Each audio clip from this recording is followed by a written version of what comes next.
welcome back. I'm joined now by Deon Swiggs of Rebuild Christchurch, which is CTV's partner in bringing you this covered TV series. Welcome, Deon. It's actually really nice to have a chat to you here in person because this hasn't been done before. Can we just go back to the beginning? I would like to know a little bit about Rebuild Christchurch and how it actually got started.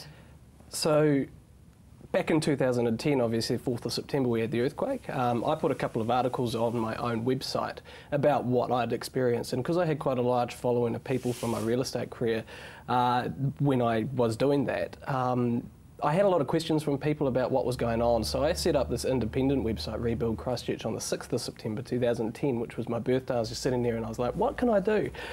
Sick of shoveling silt, and I thought, well, these people need information. So I took it upon myself to get that information. So we made a lot of contacts with the Sarah. No, actually Sarah was in existence at that time. This is really early on, so we're only in September. It was EQC, the council and Civil Defence were the main people who were getting information. We're just getting it together, and also with a lot of the media as well, putting it in one place, and that's evolved to where we are now as a one-stop shop for pretty much all stuff around the earthquake recovery.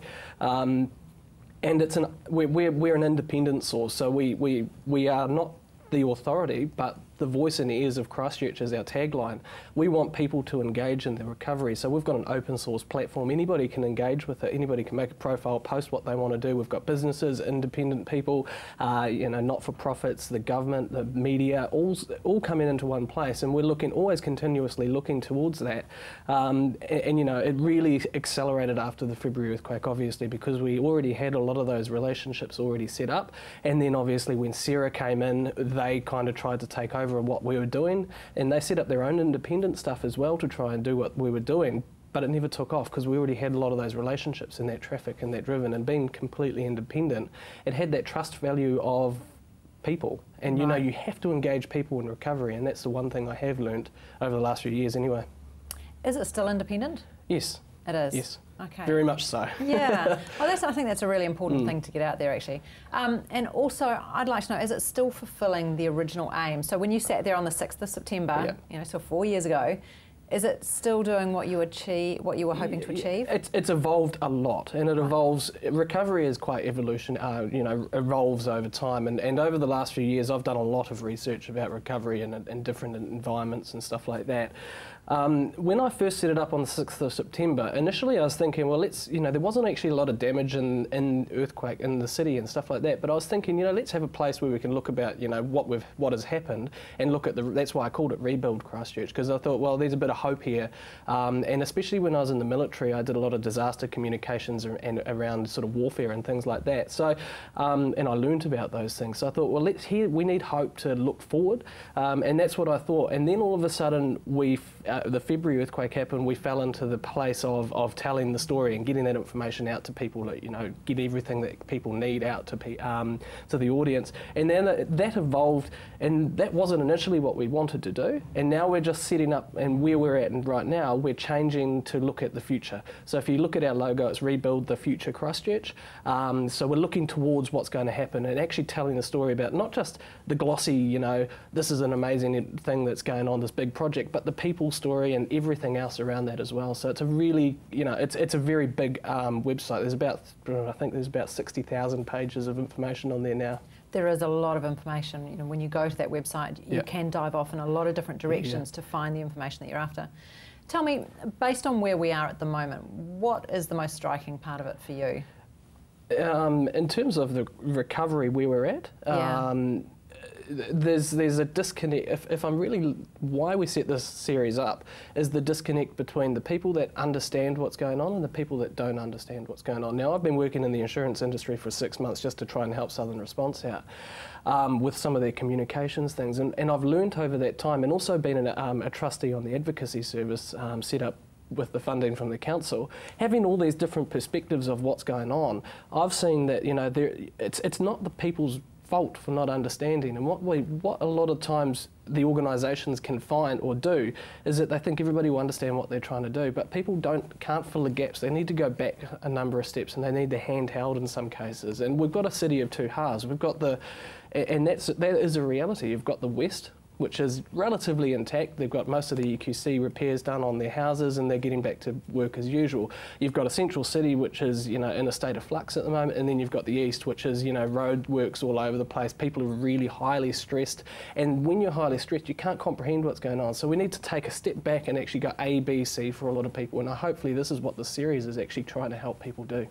Now, the television series has been set up where, on CTV and QTV you see the full half-hour episode, Yep. but on Rebuild Christchurch you've broken them down into segments. Mm-hmm. Now, I was looking at the stats before.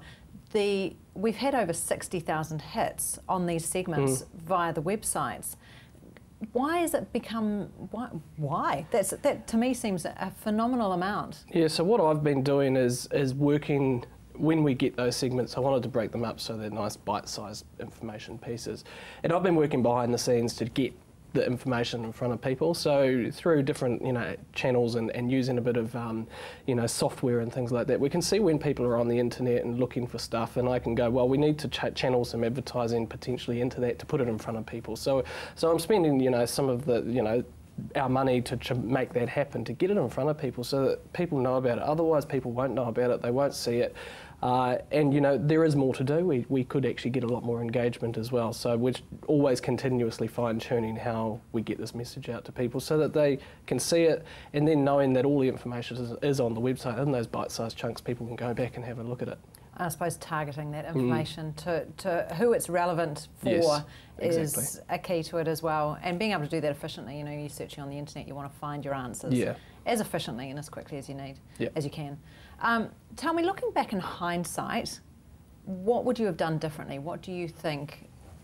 I suppose, are we looking for future advice? Hopefully we don't have to go through this again, but... There's several. I mean, we can look at that in many, many different ways. There's a lot of stuff that I've done wrong in the past, and there's a lot of stuff that, because of what we've done, it's been successful and what we've actually achieved. So I don't want to look back and say, well, this was all wrong, but really what the one big key thing in recovery that I've learnt, and also from all the research that I've done around the world about sort of disasters, and also sort of if you take a military approach as well, is communication to people. Engage our communities in the process, because what I find is a lot of people that I do talk to, especially in the advocacy space, don't feel engaged in the recovery. They're not going to be advocates for our city moving forward. So we need to build advocates for a Christchurch city, because once the rebuild comes down, the construction workers, all the rebuild workers, they'll go off and find work elsewhere where there's work to be done. We're going to lose a lot of skilled workers. We're going to, and we need to be looking forward to engaging people in the recovery. And these are the kind of things that, this TV series and all sorts of stuff is actually going to make that happen. It's keeping those citizens of Christchurch and Canterbury engaged. And they're our biggest, they're the biggest city's asset, really. Absolutely. Deon, thank you very much for your time. We look forward to seeing what Rebuild Christchurch brings up in the next 6 months. Thank you. Cheers. So if you want free and independent advice about your insurance claim, you can contact the Residential Advisory Service, Community Law, or the Canterbury Insurance Assistance Services. If you or someone you know needs support, social services or help with temporary accommodation, you can contact the Canterbury Support Line or the Canterbury Earthquake Temporary Accommodation Service.